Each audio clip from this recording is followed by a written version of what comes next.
What's going on, guys? So it's Monday morning, it's the 24th of August, and I have a little chart set up which I want to go through with you guys, which I've drawn up over Saturday, and I'm just going to go and explain to you what I'm looking for throughout this week, what trades I will possibly be taking, how much risk I'm taking, and why I'm taking these trades. So I guess this is like a expectation versus reality sort of thing. So this is my expectation, and at the end of the week we'll see what reality is. Anyways, let's hop onto the charts and I'll give you a look at what I've put up.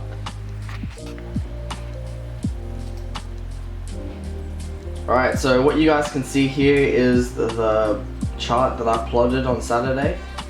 So I'll break it down real quick. These zones which I've created are where I think the significant zones are. So gold's currently bouncing off a support here, and I'm expecting it to break through this resistance, trace up to just underneath this wick here, come down for a retracement into this support zone. Now if price does hit like just up where this wick is, you can't see it on the screen, but there is further, this is a little zone of resistance here. So I'm expecting it to break through here, touch that zone of resistance, retrace back.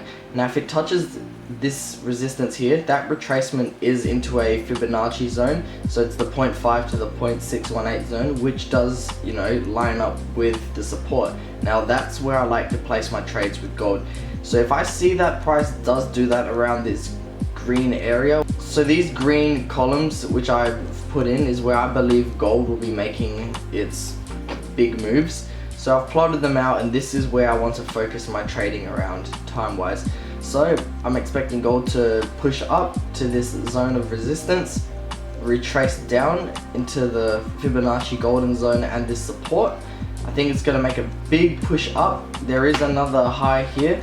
Now I did leave a little note here saying, pulls up to the level to match a previous high, which is up here, and this also creates a fib zone at the support. So what I mean by this is it's going to push up and make a retracement.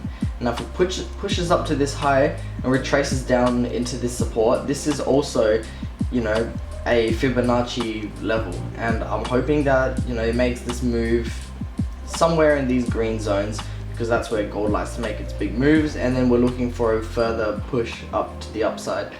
Now I've got my two trades which I'm looking to place this week. So this one, I've listed as 1%. I didn't, this is supposed to be, well, it really depends. So if it does just push up all the way up into this zone of resistance and come down as a Fibonacci retracement, then I will place 2%, just because I have multiple confluences on this trade. And same with this one. I just didn't realize that this trade could potentially be a Fibonacci retracement. So with this second one here, I did put 2% because there are multiple confluences to the upside.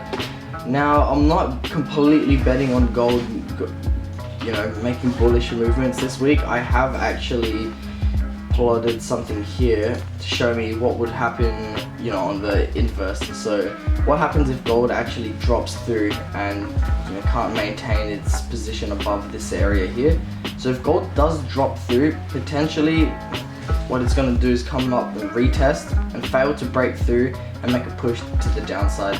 So then I have a little chart here, and depending on how many confluences there are on this trade, I will either risk 1 to 2% of the account.